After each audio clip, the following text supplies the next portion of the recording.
of course. Watch this. Hold on. Hold on. Yaşlıya xodiler ham bordir, to'g'rimi? Afzal birodar, bittagina yaxshisini topa olsang, dunyodagi eng zo'r tadqiqotchi bo'lasan.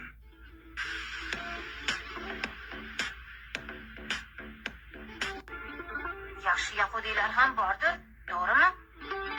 Afzal birodar, bittagina yaxshisini topa olsang, dunyodagi eng zo'r tadqiqotchi Look at bo'lasan. this.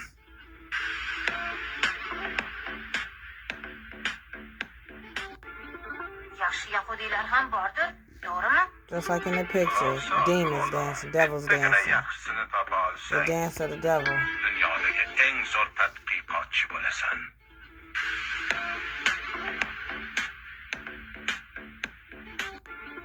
Yaşlıya xodiler Hold ham on, it bordir, gets better. Hold to'g'rimi? on.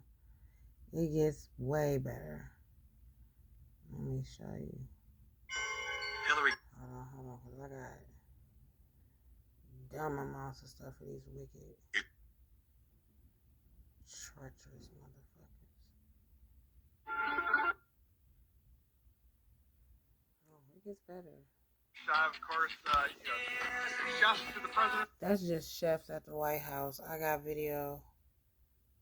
As a veteran sea captain, Edward Smith What's this? orders the ship to travel through an 80-square-mile ice field at full speed on a moonless night. There had been over 8 telegrams warning the captain of the danger. He's warned 8 times, slow the ship down, slow the Titanic down, you're going too fast. Not once stopped. Jacob Astor, Isidore Straus, Benjamin Guggenheim, and a host of other millionaires who were opposed to a central bank in America. Therefore, they had to be taken out of the way, and they were undertaken. The company building the ship was owned by J.P. Morgan, who was himself an agent of the Rothschilds family. The Rothschilds being the bankers for the Pope and the Vatican. As a veteran sea captain, Gets better. It's gotta get better. This is mind-blowing. A 7th grader spent her summer building a presidential... Yeah. She found out everybody was related. Gets better.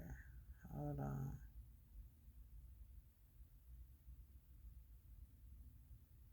He says... It always gets better. Or worse. So we got proof. Behold. These people are the synagogue of Satan. Rituals performed at the Wailing Wall are rooted not in biblical faith, but in the 13th century occult system of the Kabbalah, as elaborated in the Zohar and further mystified by the Hasidic movement. The supposed divine presence they seek at the wall is not the God of Abraham, Isaac, and Jacob. It is the Shekhinah, a feminine emanation in Jewish mysticism. She is described in erotic, intimate terms, often as a divine consort, with whom spiritual union is sought through the act of prayer, a practice called kavana, where physical movement, like the back and forth thrusting you see, mirrors an esoteric sexual ritual intended to unite the Shekhinah with the Ein Sof, the infinite masculine force of their God concept. This is not worship.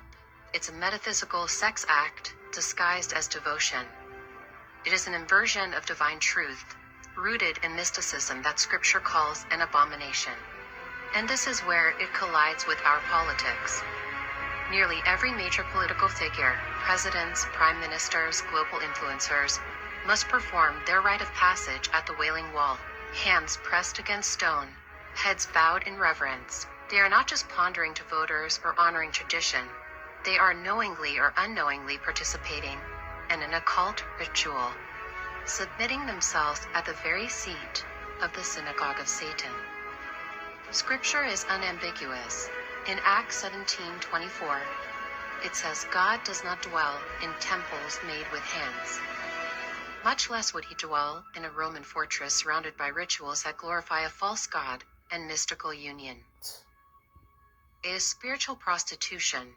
Our leaders are not just shaking hands with global powers. They are shaking hands with the devil. Rituals They are performed at the the Wailing devil. Wall are rooted not in biblical faith. Okay, there's more stuff I got. Hold on. Cause you gotta see. You gotta see these people. These is not your regular. These ain't your regular. For my fellow humans. Hold on. That's regular. It's not your regular.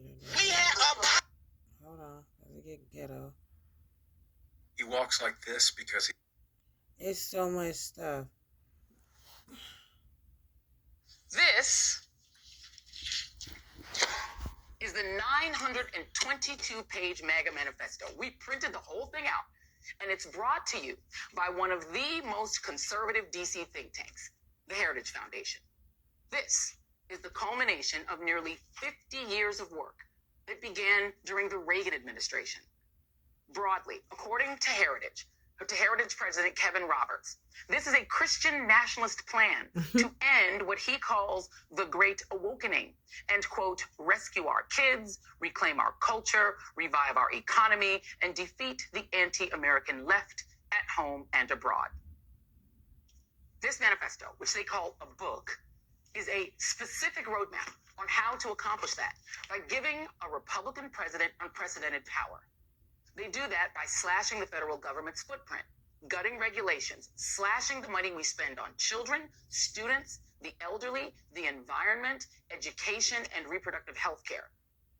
Every single chapter describes in excruciating detail how to reorder our society by dismantling federal agencies and limiting the federal government's ability to help protect you, the American people, from predatory businesses, excessive taxes, poisoned air and water, you name it.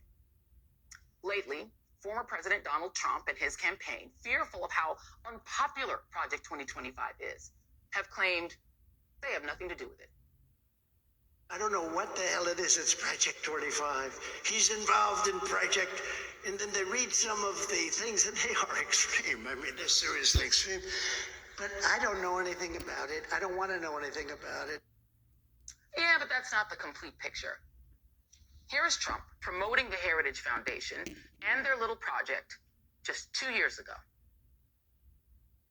Heritage does such an incredible job, and they're going to lay the groundwork and detail plans for exactly what our movement will do and what your movement will do when the American people give us a colossal mandate to save America. And that's coming. That's coming. This